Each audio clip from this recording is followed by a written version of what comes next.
Assalamu alaikum and welcome to this week's Journal Club, where I'll be presenting a paper published in 2026 by a Japanese group led by Moriyama. So this paper had three main objectives. It was to establish an MRI-based diagnostic approach for identifying critical pulpal inflammation zones in a rat model of caries-derived pulpitis. They also wanted to evaluate MMPs, mainly MMP9, as a candidate molecular biomarker for pulpal inflammation. And lastly, they wanted to evaluate whether selectively removing the low MR signal area via pulpotomy will facilitate wound healing in the remaining pulp. So this is an in vivo controlled animal experimental study using a rat caries-derived pulpitis model.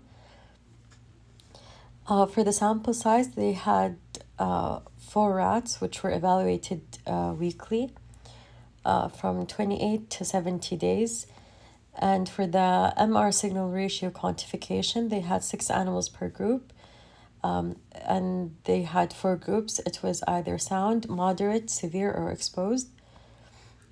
For the methodology, the pulpitis was induced in the rats with pre-treated antibiotics, and they were infected orally with Streptococcus mutans and fed a cariogenic diet to induce caries. The caries depth was monitored via micro-CT and categorized as sound, moderate, which was 1/3 to 2/3 of dentin thickness, severe, which was more than 2/3 of dentin thickness, or exposed, which was pulpal exposure.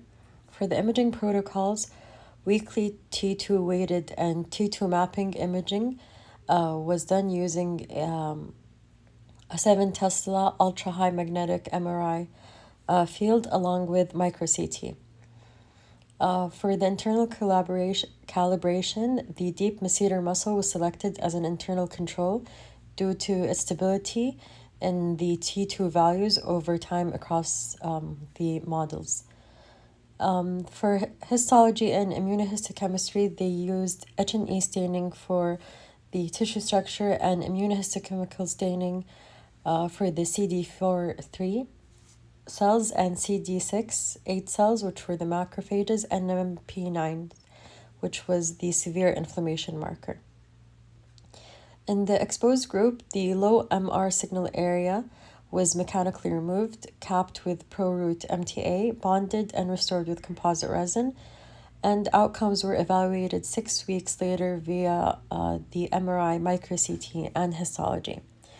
For the results, the MR signal progression, it had high MR signal areas, which expanded with caries progression from the moderate to severe groups, also reflecting a spread of inflammatory response and fluid diffusion.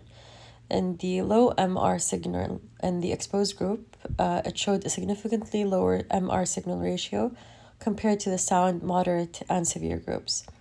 For the histological correlation, the low MR signal areas in the exposed group corresponded to heavy infiltration of CD4-3 and CD6-8 inflammatory cells and an intense local expression of MMP9, of which it was absent in sound, moderate, and severe groups.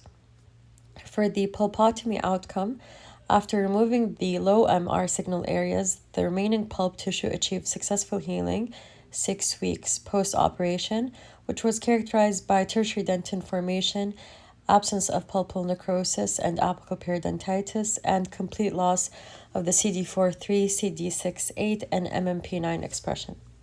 So in conclusion, the MRI serves as a feasible, non-invasive, and quantitative diagnostic approach to identify critical pulpal inflammation zones preoperatively, and the low MR signal regions correlate with zones of severe inflammatory cell aggregation, tissue necrosis, and strong MMP9 expression, defining the critical inflammation zone. And finally, MMP9 is confirmed as a highly reliable biomarker for critical pulpal inflammation. Thank you very much.